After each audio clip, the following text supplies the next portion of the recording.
This is the last video in the motivation saga. Maybe there will be some short ones clarifying some points that got muddied in the complexity, but otherwise I want to close this big dump of interconnected ideas. I recommend that you watch the other videos in the saga, the ones with white framed thumbnails. They all create one entity together. Certainly watch the actual motivation video, why motivation is better than discipline. Super quick recap. Discipline is not even a part of my dictionary.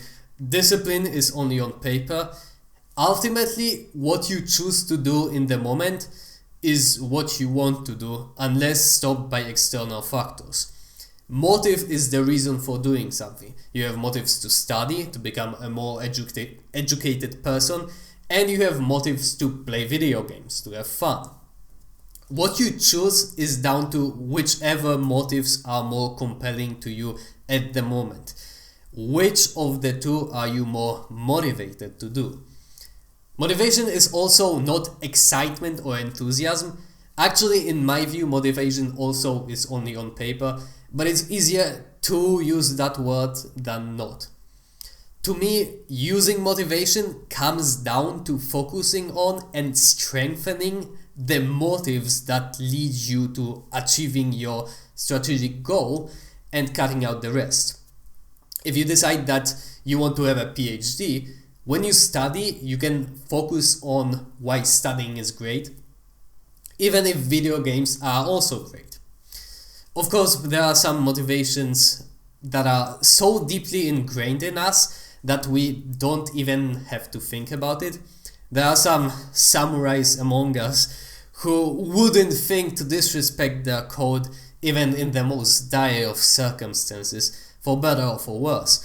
That's also motivation, but it's so mystical that it's hard to talk about. Today I want to talk only about a method to make it easier for you to choose the thing that lines up with your strategic objective. Now, to get to the question of how to cultivate motivation. If you think about motivational videos, the purpose is just to zero you in on some process. It's to bring to the front of your attention the reason why you're doing something, motivation.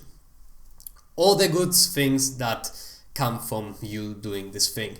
And leave in the back all the doubts, second guessing your decision, trying to figure out a more optimal way, etc.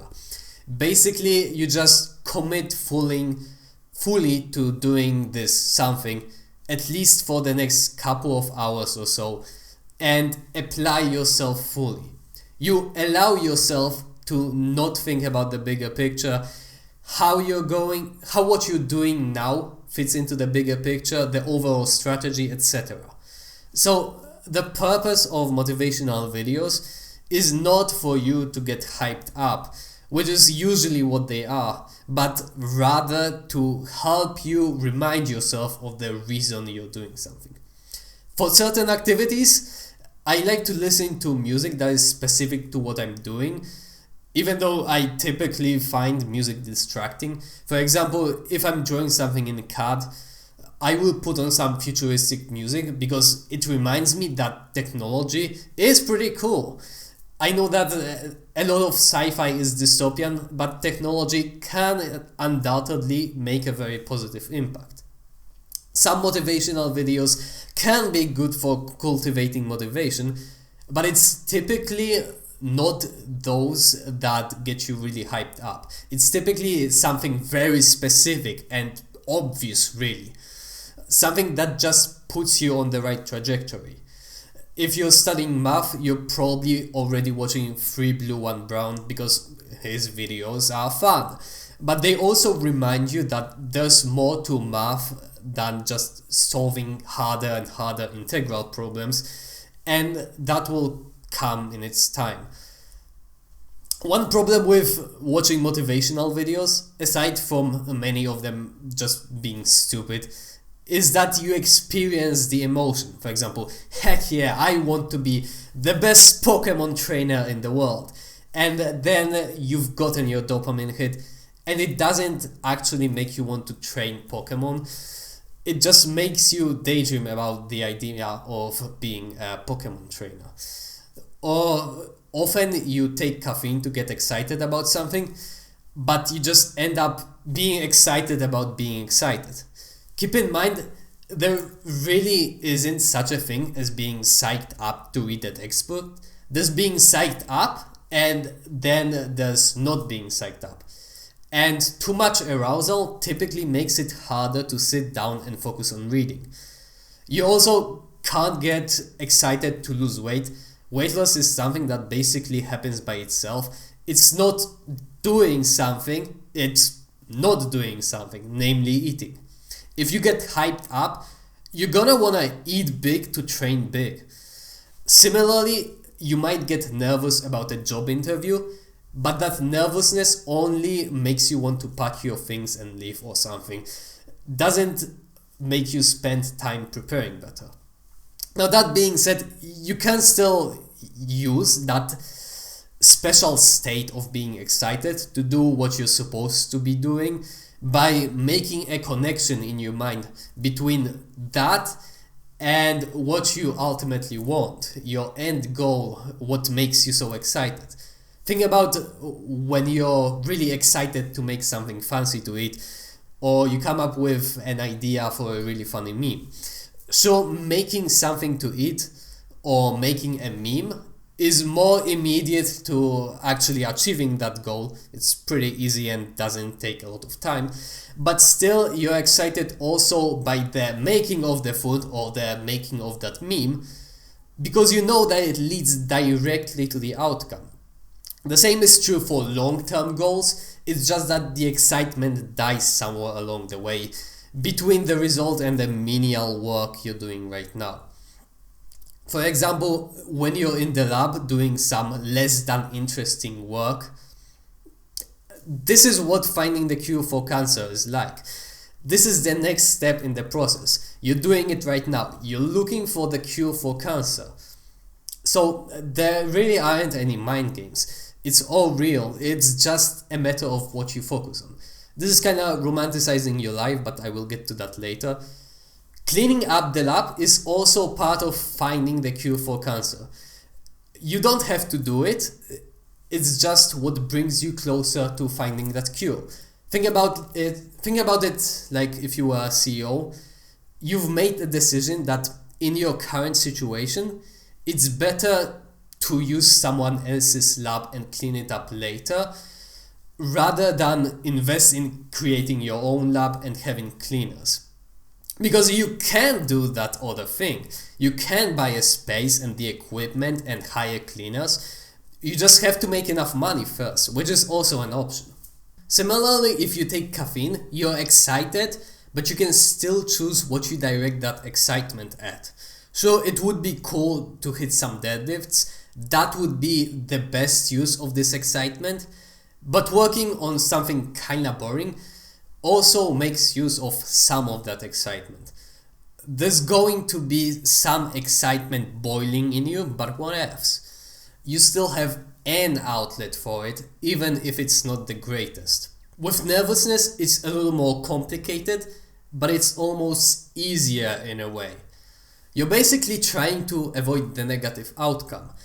But if you're dead set that you want that job, then not going to the interview is not an option.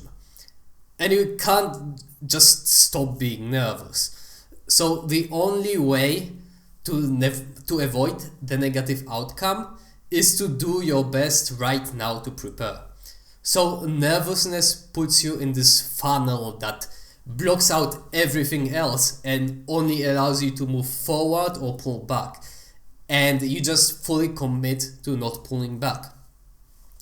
So to summarize this part, the first thing you want out of a motivational video or motivational anything is not that it excites you, but only that it reminds you smoothly of why you're choosing to do what you're doing. But if you are excited or nervous, after all, that can still be utilized in the manner that I've outlined. Another thing that you want to look for is that you want the motivating thing to be reliable and unshakable. Obviously, music has no such problem, but motivational speeches do a lot. Saying, I never give up is stupid because sometimes you have to change your strategy. You won't actually stick to it. You can say that that's not giving up, but then you don't really know what giving up is, and the whole message loses meaning. It's weak.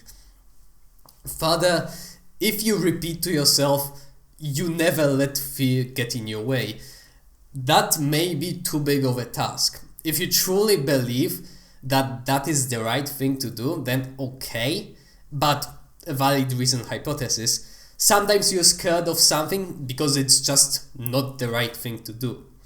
You're running a calculation in your head whether you're scared for a good reason or not, but sometimes you just can't know for sure. You can say that if you're not sure, then you should do the thing, but really it doesn't work like that. So you should find something that is, in a sense, a step back from that strict rule, but is also powerful. The best example of this is from Jordan Peterson. Tell the truth, or at least don't lie. Telling the truth requires some understanding and practice even, but you can also pride yourself on never lying. That's also powerful, even if it's not as extreme. Overall, motivational speeches are not something that I'm very into. Typically, I will just look for interesting things relating to what I want to focus on that day or couple of days. For example, watching cool engineering videos outside of work.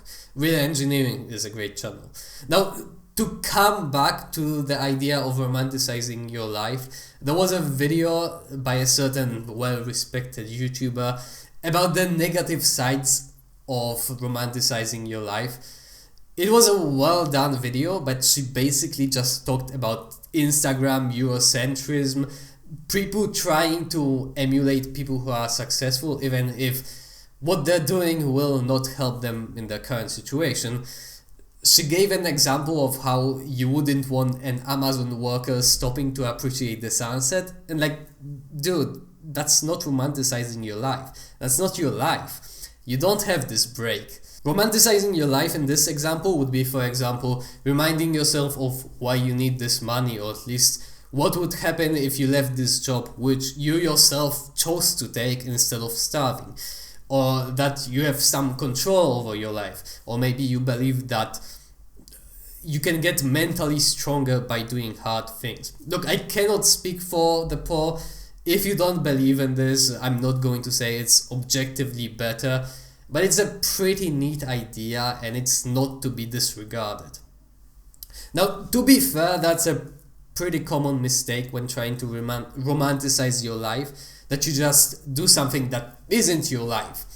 But actually, the real problem with romanticizing your life is that it fogs up actual decision making. You can fall into the I like the idea of it more than I actually like it trap. How do you navigate between quote-unquote convincing yourself that you like something, as in bringing that to the front of your attention, and actually judging accurately whether you like it? I don't know. Certainly, if you're doing two things, for example, one is your day job, one is a hobby, and you're seeing at the same time which one might have more of a future in it, that makes it a little bit easier, but not many people are able to fit two major projects in their life at the same time. So the answer still is, I just don't know, but maybe when you're aware of these two things, it can allow you to look at things a little more critically. Now, there's a neat technique to figure out what will cultivate your motivation, and that is to think of things that people will say will cause you to burn out. Being very passionate, making your life revolve around something, thinking about work even outside of work, not having any other hobbies that would distract you from work, etc. Basically a maximalist approach. But if you don't have that problem of burning out, you're not going to burn out. If you try to motivate yourself in the morning and while you work and while you go to work, etc., but then you go for a walk and work is the last thing you think about, and if you wanted to, you would have to force yourself to think about it, you're not going to lose sleep over it. I don't think you need to worry about burnout. Of course, some might say that you should be passionate about what you do in the first place instead of motivating yourself. I don't think that's realistic. It's certainly not realistic all the time, and it's not even really sad. It's kind of like being sad that when you pour juice from one glass to another, it's not still in the first one. Ultimately, work is work because it's work. And I don't even think that being extremely passionate about everything you do would be for the better. Again, people burn themselves out. But now, let's say that by constantly motivating yourself, you will burn yourself out. It's still a good idea because you need to have control over how much intensity you're applying at any moment, not just decreasing it, but also increasing it. Just because sometimes enthusiasm doesn't come to you by itself doesn't mean that it's necessarily necessary for you to relax. For example, people sometimes get periods when they don't feel like doing anything, and typically in those circumstances, the best solution is to start doing something, anything. Again, I'm gonna bring up a gym example, and again, I beg of you to not try to take this comparison beyond this argument because the gym is not at all like real life. Every athlete needs to be an expert in managing training, stress, and recovery, riding right on the edge of doing as much as possible without overdoing it.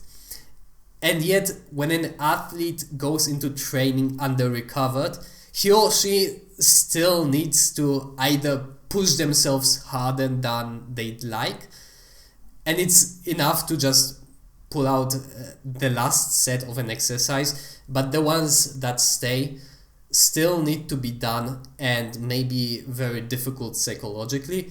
Or in some cases, for example, if an athlete is excited about going back to training but it's rest day, the athlete may need to try to calm themselves down.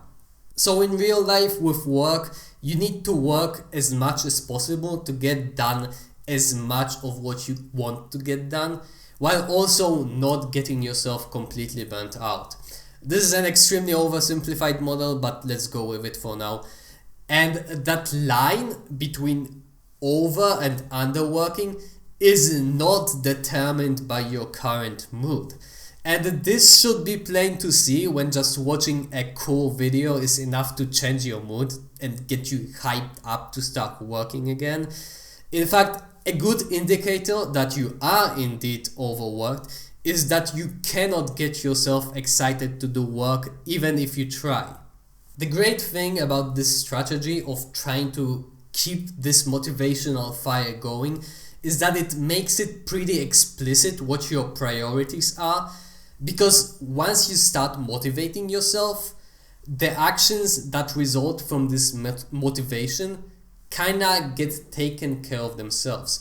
And putting on atmospheric music or listening to Joko podcast with breakfast instead of a comedy podcast is basically just as good. It's not like listening to Joko podcast is really painful and a comedy podcast is really nice and easy to listen to. It's pretty much on the same level, maybe slightly less fun. But it's the implication that matters. If you motivate yourself, you know that you will start. So if you actually want to work, you can try motivating yourself in this very simple way, and it's smooth sailing from there.